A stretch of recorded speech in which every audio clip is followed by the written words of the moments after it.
Eu vim hoje aqui falar não dessa crise que já está, digamos, sendo também repetitiva, tanto se fala nela. Se a gente falando resolver, seria ótimo. Eu gostaria até melhor que com a fala, com o nosso discurso, mas lamentavelmente não é assim, precisamos trabalhar. O Rio Grande do Sul, há uma crise que não se fala, meu caro ex-governador do Acre, senador Jorge Viana, ex-prefeito também da capital Rio Branco, que é a crise federativa, senador. Esta crise é uma crise latente que está levando a situação da União numa situação de quebra, a situação dos estados de quebra e dos municípios de quebra financeira. Estão todos, governadores, governo do Rio Grande do Sul, do Rio de Janeiro, de Minas Gerais, sem condição de pagar servidor, folha de pagamento.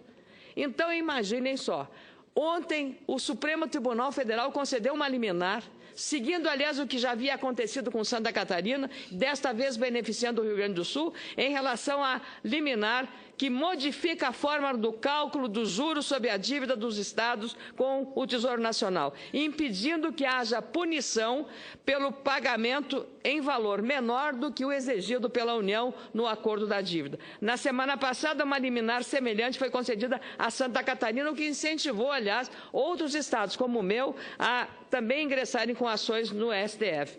Se for mantida a decisão liminar pelo colegiado do Supremo Tribunal Federal, o juro a ser aplicado deixa de ser um juro capitalizado, ou seja, juro sobre juro, e passa a ser um juro simples.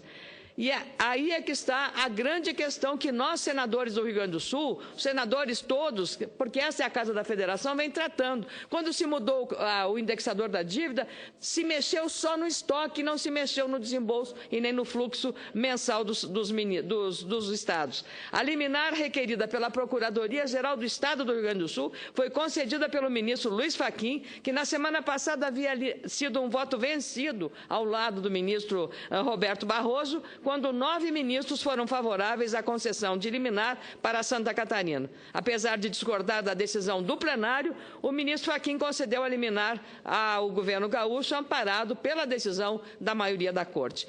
O Estado do Rio Grande do Sul não tem uma avaliação exata sobre a redução da dívida com a União com a aplicação dos juros simples, mas uma estimativa não oficial, extraoficial, portanto, é de que o débito caia de 51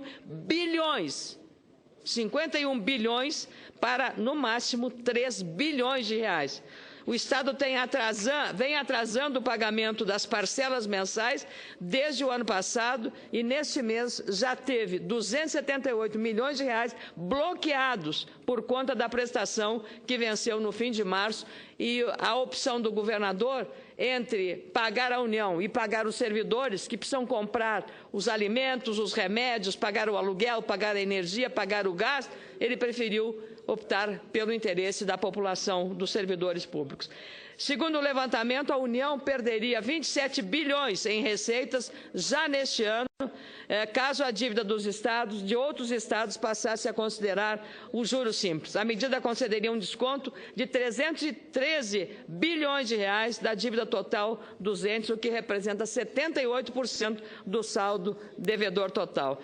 Esse tema ocupou toda a concentração da bancada gaúcha, senador Paim, senador Lazia Martins e eu, que tratamos de fazer propostas de emendas constitucionais para tentar equacionar esse problema e fazer uma revisão dessa dívida. E ontem, senador Humberto Costa, lá na abertura do Congresso dos Municípios de Pernambuco, que tive a honra de participar, convidada do prefeito José Patriota, de que foi dito novamente pelo governador Paulo Câmara de Pernambuco que é necessário e urgente rediscutir o Pacto Federativo.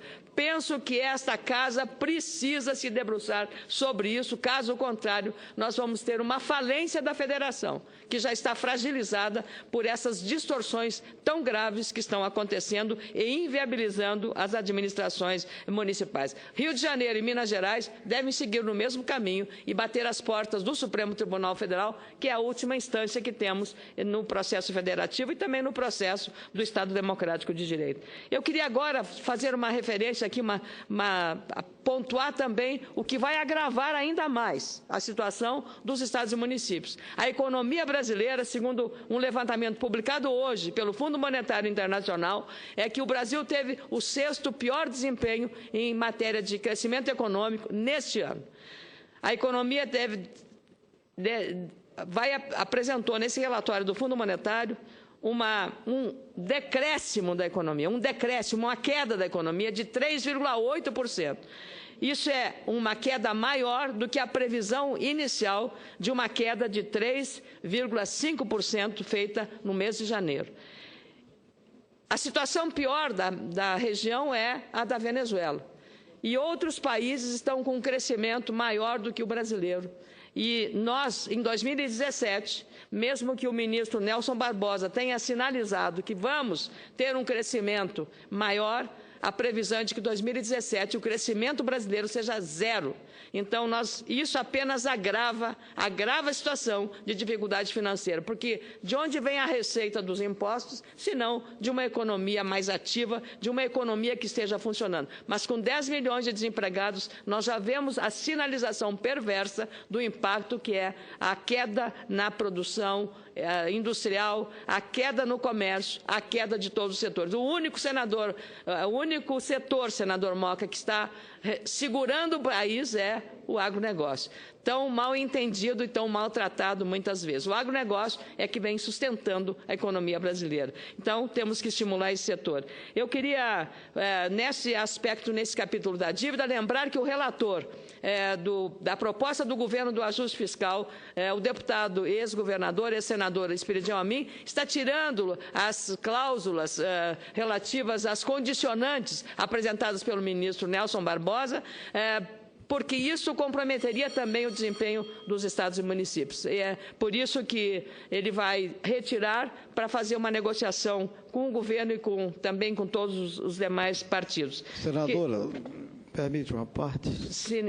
Com muito prazer, senador Eumano Ferrer. Queria só me somar à preocupação de Vossa Excelência quando trata da crise que eu chamo de federatite aguda. Ou seja, a epidemia que está começando a agraçar em todo o território nacional, atingindo os municípios e os Estados-membros da Federação.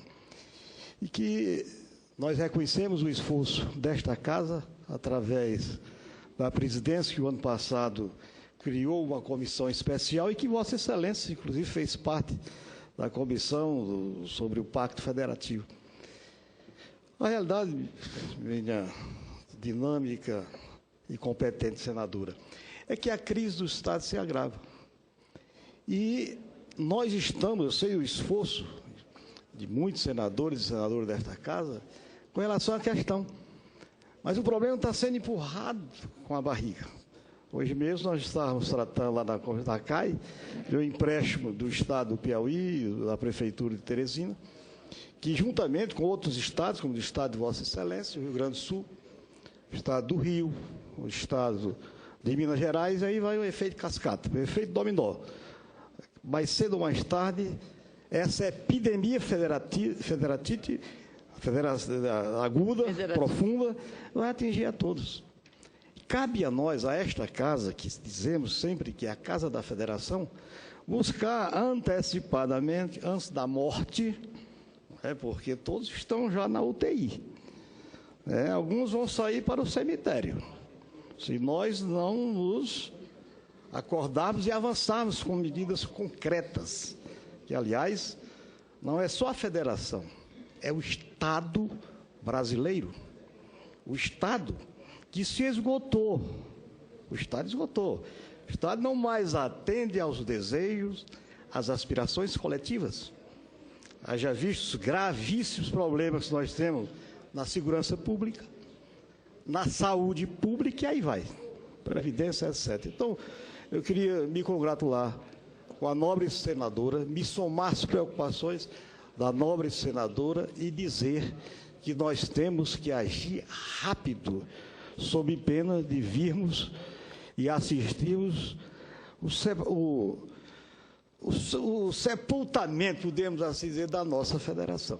Então, parabéns a Vossa Excelência pelo tema que traz hoje a esta casa. Muito grata pelo a parte tão oportuno, tão importante, senador Eumano Ferrer, e eu achei muito própria o neologismo criado por Vossa Excelência, federatite. De fato, há uma contaminação. E mais, senador, assim como o Estado atrasou a parcela de pagar à União, porque deu prioridade ao pagamento dos servidores para as suas necessidades fundamentais, também hoje os empreendedores pequenos e médios estão tendo que fazer uma opção: ou demitem ou deixam de pagar o imposto para o Estado, para o município e para a própria União. Então, veja o dilema que se cria, e isso vai formar talvez uma bola de neve de uma desobediência civil involuntária, provocando também uma redução da receita dos estados, dos municípios e da própria União. Com muito prazer, concedo a parte do senador Valdemir Mota.